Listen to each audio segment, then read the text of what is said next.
Hey everyone, Mark here with Nightingale University, and today we're going to be looking at the movements of our SXO. Our SXO comes standard with our Enersorb seat cushion, which offers superior ergonomic support because it disperses your weight not only vertically but also horizontally. We have our Ablex mesh, which is incorporated to a pronounced curve in the design of our back, and together they sync together to provide superior lumbar support.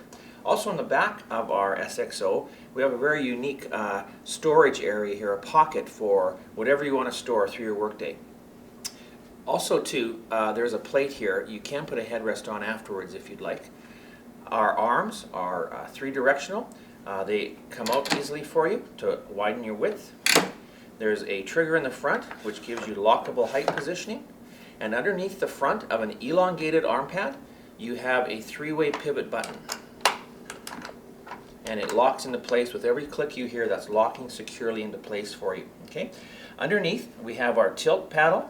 There's a seat slider which gives you an extra 2 inches of leg support if needed. And also on this side you have a gas lift and your tension control, which kind of looks like a motorcycle throttle.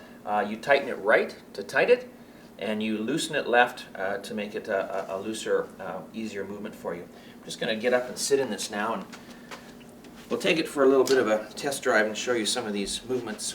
Your gas lift paddle is right here. Okay. So you simply lift that up. Your seat's going to come down to your desired position. Your tension control is there.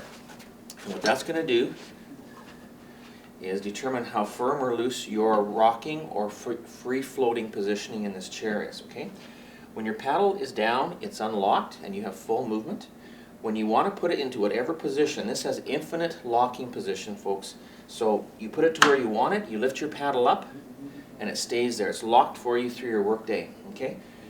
The chair has, our SXO has a positive back release. So to get this back to its upright position, you're going to push your paddle down, and you're going to put just a bit of pressure, and you're going to hear a click. Okay. That releases it. It comes up nice and slowly. It doesn't catapult you, throw you out of the seat, and you're good to go through your workday. So here we have our SXO. If you need more information, come to our website at nightingalechairs.com.